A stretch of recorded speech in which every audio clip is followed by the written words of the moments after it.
We're going to get started. Good morning, everyone. I'm Erin Mellon. I'm the Director of Public Affairs at the California Department of Water Resources. Thanks for joining us this morning. We're here this morning to give you an overview of DWR's first use of the Oroville main spillway since it was reconstructed over the past 2 years. Later this morning, DWR will open the radial gates at the top of the spillway, releasing flows for the first time since May 19th, 2017, when we began reconstruction. I'd like to provide a quick overview about the reconstruction work that has taken place over the last 2 years. Over the course of 2 construction seasons in 2017 and 2018, DWR rebuilt the main spillway to full functionality. The main spillway has been ready to release flows to manage lake levels since November 1st, 2018, after completion of all concrete placement. Minor finishing work on the site is ongoing but has no impact to functionality. I'm going to introduce Molly White with DWR to talk about water operations. Erin walks away. Molly steps to the podium and adjusts the microphone. Thank you, Erin. Good morning, everyone. My name is Molly White. I'm Chief of Water Operations for the State Water Project, and I'll be giving you all an overview of our operations. She adjusts the microphone again. Erin steps forward and tilts the microphone down, then walks off. Thank you. As part of our normal operations, DWR is using the main spillway today to manage reservoir levels in anticipations of storm and melting snowpack. 2019's wet weather has boosted reservoir levels around the state, including here at Oroville. Operations are coordinated with the United States Army Corps of Engineers Flood Manual. Currently, Oroville Reservoir is at 854 feet. DWR anticipates additional rainfall in the coming days. At 11 a.m. today, DWR will begin making releases from the Oroville main spillway.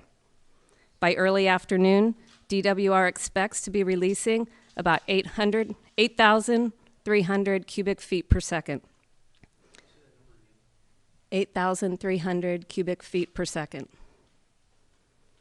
Spillway releases, combined with the releases from Oroville facilities and natural inflows, will be approximately 20,000 cubic feet per second in total releases to the Feather River. DWR will adjust releases to the Feather River and from the main spillway as forecasts change. We may increase flows to the Feather River up to 40,000 to 60,000 cubic feet per second later this week to manage increased inflows from the storms. If we make that adjustment, spillway releases will be a portion of those total flows. DWR also anticipates the potential for continued releases to manage snowmelt and lake elevations through the spring. DWR will continue to update our partners, the public, and the media as operations are adjusted. Now I'll hand it over to DWR's State Water Project Deputy Director, Joel Ledesma, for a few additional words. Joel steps behind the podium. Thank you, Molly. Good morning, everybody. Yeah, I'm Joel Ledesma, Joel-Ledesma. Good morning. I'm Joel Ledesma, DWR Deputy Director for the State Water Project. Thank you for joining us this morning.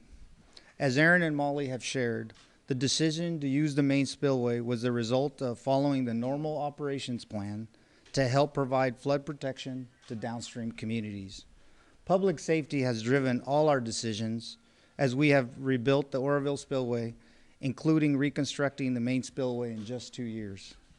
We have embraced collaboration with our state and federal regulators and independent experts to ensure the best design and reconstruction. We rebuilt the Oroville spillways using the best available technology and with modern designs, but we're not stopping there. We're looking at all our DWR-owned dams and flood control facilities and are continuing to invest and modernizing our infrastructure. We want to thank our state and federal partners for their assistance, and I would like to acknowledge our construction partner, Kiewit, Jeff Peterson, who served as the executive director, project director, and is here today with us. Thank you, Jeff. Most importantly, we want to thank the city of Oroville, Butte County, and all the surrounding and downstream communities for their continued patience. We are committed to continuing communication and partnership with the local communities.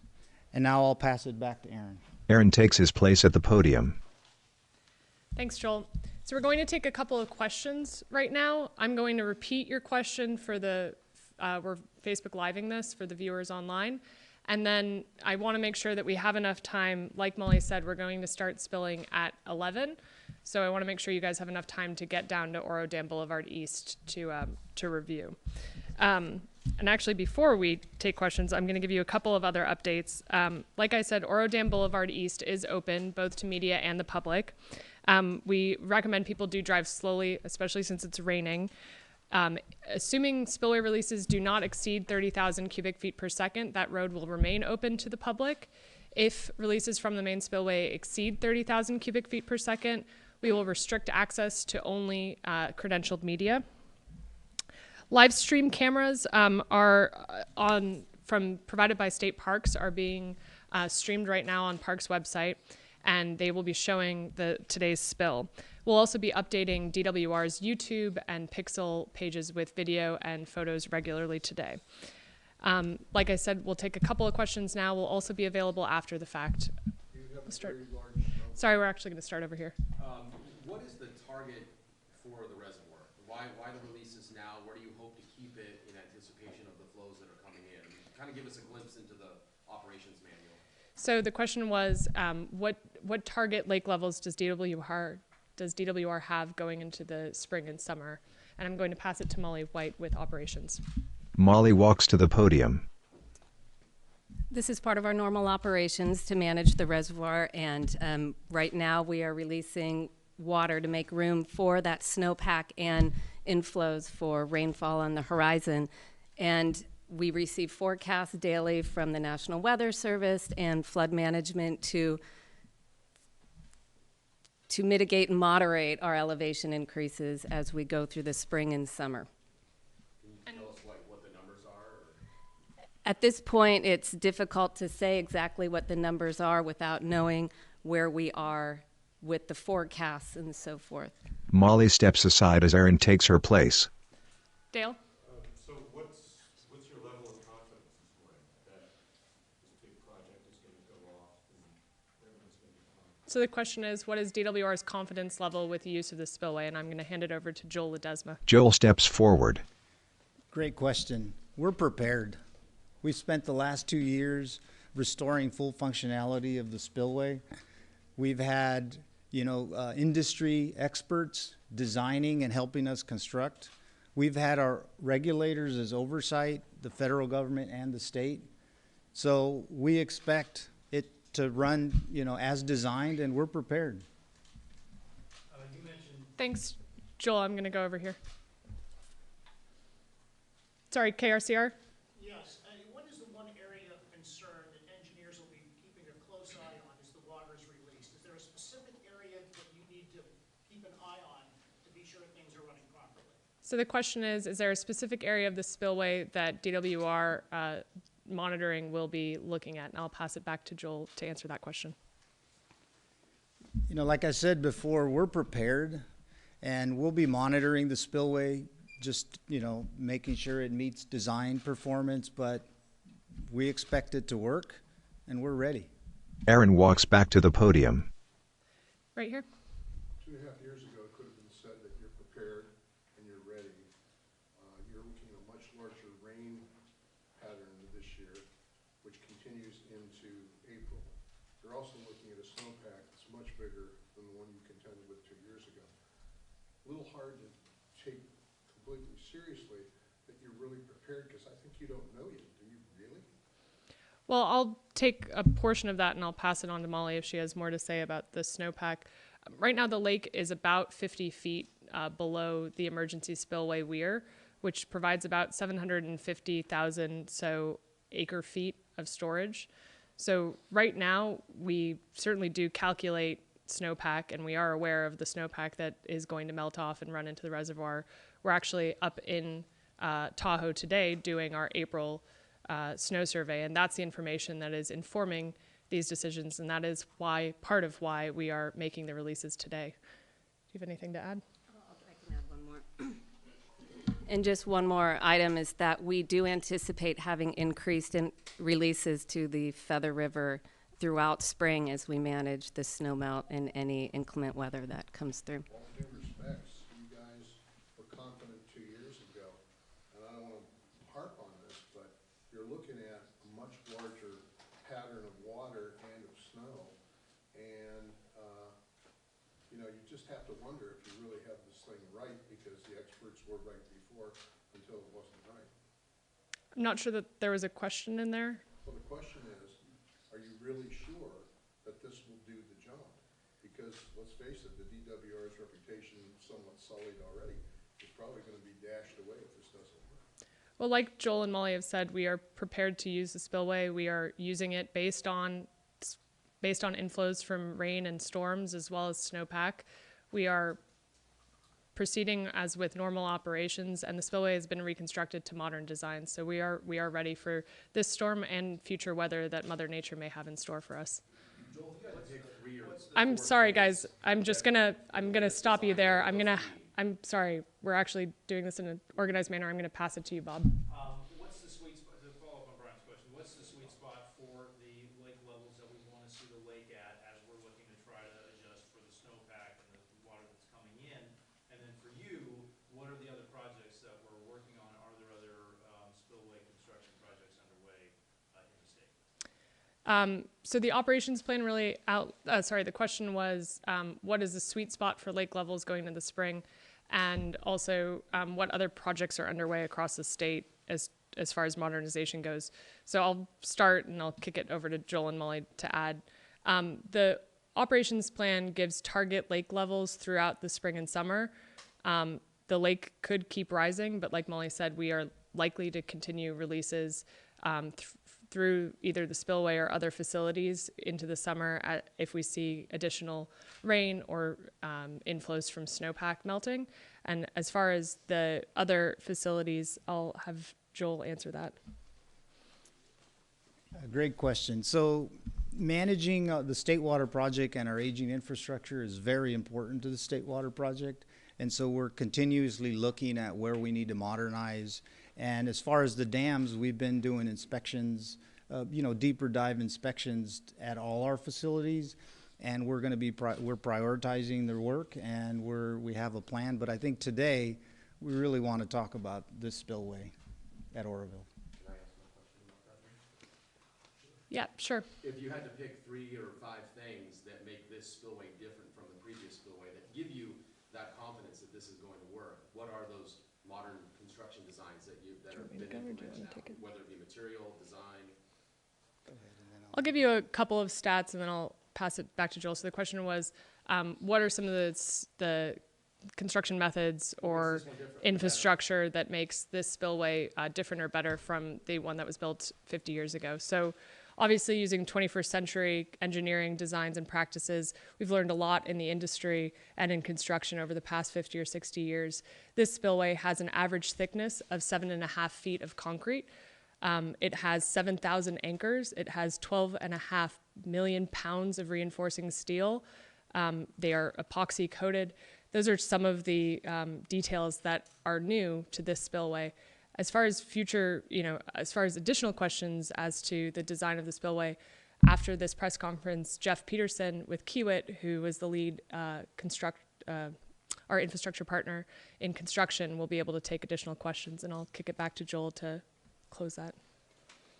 Yeah, I think some of the details, Jeff Peterson could talk about, but I think, the important point is that we're using the latest modern technology. And so if you tried to compare from the previous spillway to now, this one is modern because the industry has learned a lot since that one was built 50 years ago. So today has all the latest technology, which includes all the features that Aaron talked about. So I don't think there's any one feature. We've learned the industry and the technologies have increased, and they've all been deployed on this spillway. Aaron takes his place and points to her left. Is there additional monitoring that's in place now to watch what's going on up there, either in terms of cameras or electronics in the slab itself to watch for how water is moving under the slab? So the question is, are there additional monitoring techniques or equipment to monitor use of the spillway? DWR has a robust monitoring program in place. We have 24-hour surveillance and monitoring of the spillway, as well as I believe it's 34 piezometers in the spillway design, measuring pressure, and then and 70 what are called prisms, which measure the movement. I should kick it to the engineer. I'll hand it over to Joel Ledesma. Yeah, I think part of reconstructing the spillway also meant modernizing our monitoring. And so, as Aaron stated, there's roughly 36 piezometers built into the spillway to measure pressure under the spillway. There's about 70 piezometers along the,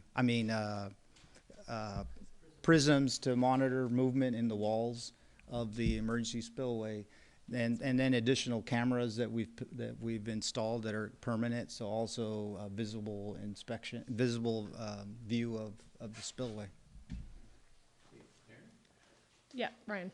Real quick question. Did I hear right? Downstream flows are going to be about 60,000 CFS in the coming weeks. So the question is, at what flows are we expecting the Feather River to be later in the week? Or in the coming weeks. We're anticipating that flows to the Feather River could increase to up to 40 to 60,000 CFS, potentially depending on what forecasts show us. And what's the downstream rating for the levees? It's 150, right? And the follow-up question was, what's the downstream levee rating? And yes, it is about 150 CFS. And then 40 to 60 is all outlets? I'm sorry, one more time? 40 to 60 is all outlets? That's correct. The 40 to 60 is all outflows from Oroville facilities as well as natural inflows from precipitation.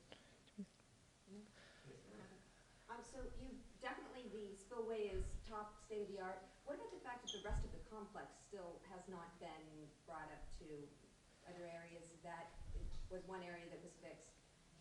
So the question is, what is the status of other updates to the Oroville facilities? And I'll pass it over to Joel Ledesma. You know, another action that we've taken here at Oroville, and as part of our modernizing and investing in our infrastructure, is we've been working on a comprehensive needs assessment of the facility. It's in progress now. We expect to have that completed mid next year, and that's really going to dictate, you know, what more modernization or areas we need to ensure, safety of the facility and its functionality. Risa? What's left to do on the emergency spillway at this point? We are working, sorry, the question was what is left to do on the emergency spillway at this point. So we've bolstered the emergency spillway significantly to reinforce it. The remaining work is adding a concrete cap to the buttress that was reconstructed over the course of the last 2 years. Sorry, when will Follow up. I'm assuming that'll be halted for now, so when will that be resumed?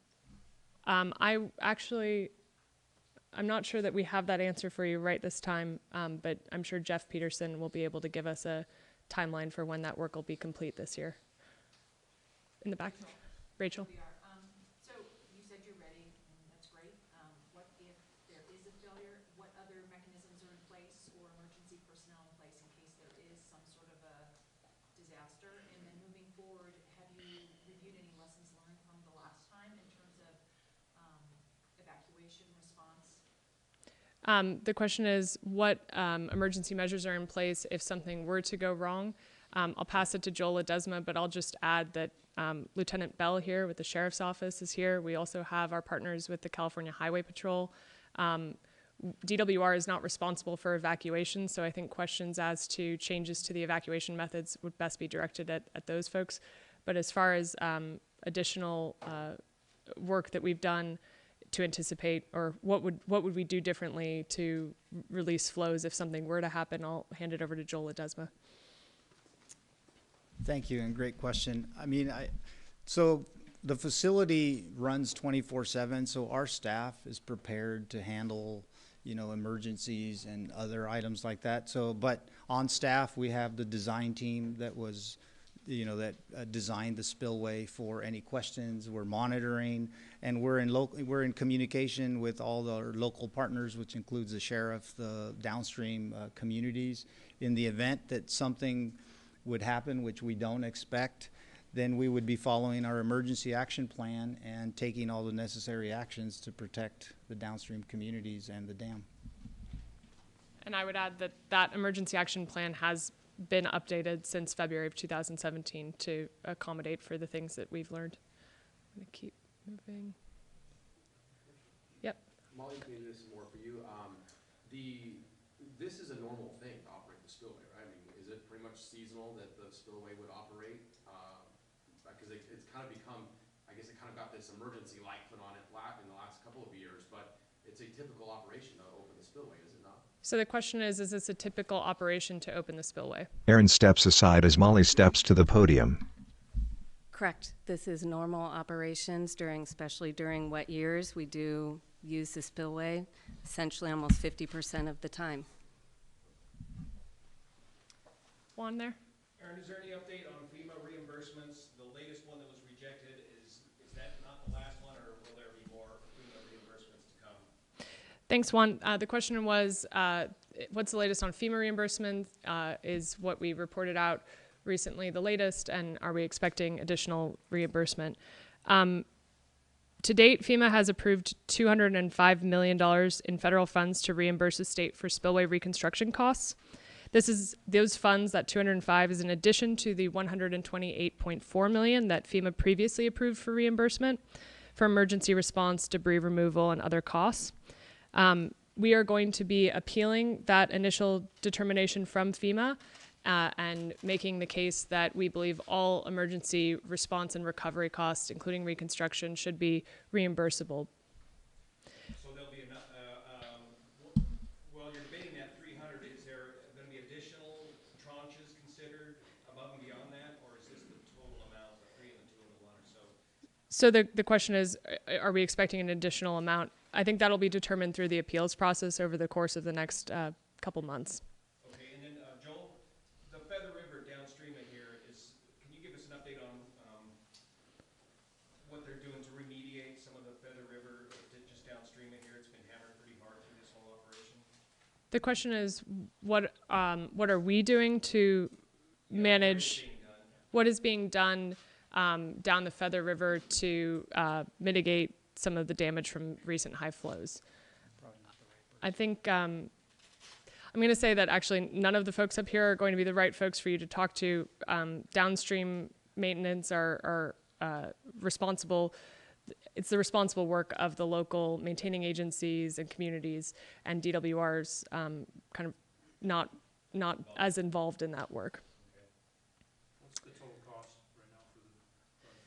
So Bob's question is, what's the total cost of the reconstruction? Total cost is $1.1 billion for both emergency response and recovery. That number has not been updated since the last time we talked about it, which I believe was in October of 2018. Obviously, work is still underway. That dollar figure does include site rehabilitation for after the construction. But if the number changes, if our estimates change, we will certainly keep you updated. Dale? What's the likelihood that you would have to use emergency spillway this spring? And would it be ready? So the question is, what's the likelihood that we would have to use the emergency spillway this spring, and would it be ready? And I'll hand it to Joel Ledesma. So as we've been talking really about, this is normal operation. You know, the normal operation is to keep using the main spillway to manage reservoirs. Therefore, we don't intend to use the emergency spillway. If there was some extreme weather, then that's what we would be looking at as we're managing the reservoir elevations. And at that point, you know, but the emergency spillway has been reconstructed and is capable of full functionality. And what's Sorry. What's full functionality of this? I'll answer this question really quickly.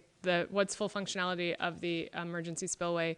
It's been reconstructed to handle flows of 100,000 cubic feet per second, but Joel spoke to the comprehensive needs assessment that DWR has underway, and that will be looking at the full the entire facility and reassessing what total flows we need for long term.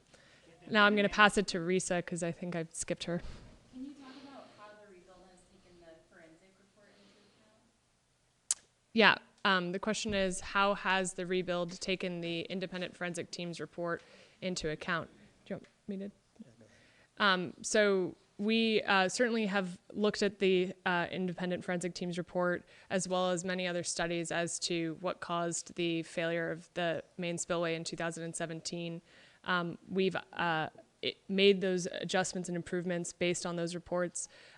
Much of that was addressed in using 21st century design and reconstruction. So we're confident that this spillway has been redesigned using today's best modern technologies and engineering to accommodate for what led to February 2017. Can you just follow back up a little bit on your description of the emergency spillway and what work has been done and what was not? There was a lot of technical stuff in there that would you mind maybe restating it so we understand what the concrete cap is and its importance, and is there concrete there for water to fall on?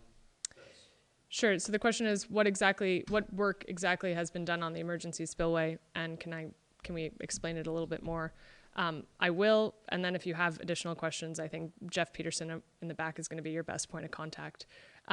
So DWR built a splash pad on the hillside of the emergency spillway. It's in a stair-step pattern, which helps dissipate energy as the water moves down it.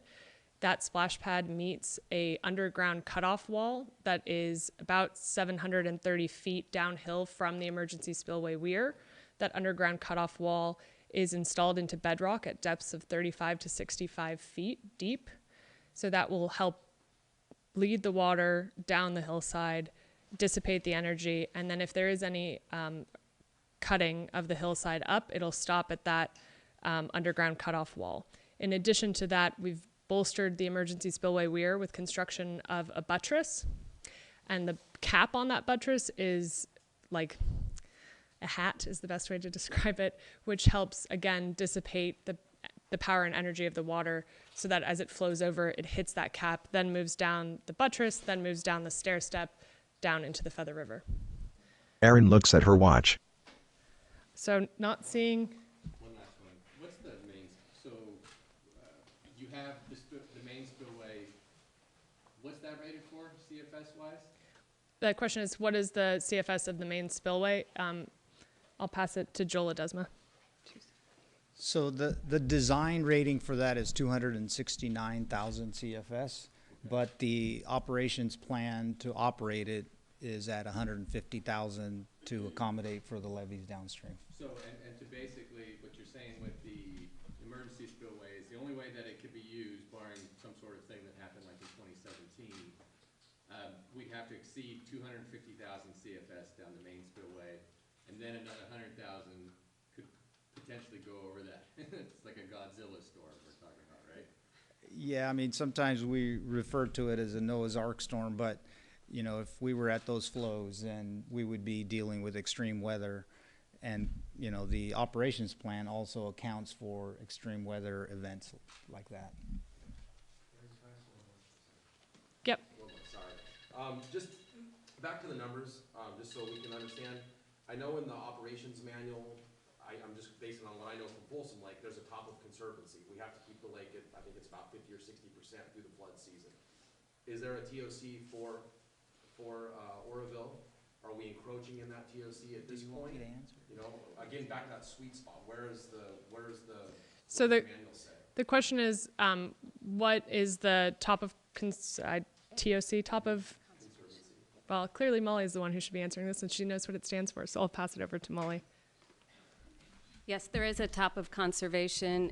We're operating in accordance with the Army Corps' flood control manual, and as of April 1st, that we're on the rising limb of the flood control diagram. What is it?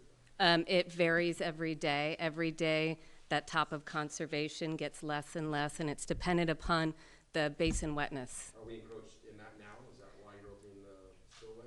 We're slightly encroached, and we are opening the spillway to manage the encroachment as well as the forecasted rainfall and snowmelt. Let this go. Are you hoping to have the The follow-up question was, are we planning to let the outflow from Oroville facilities match the inflow into the facilities? I'll pass it back to Molly.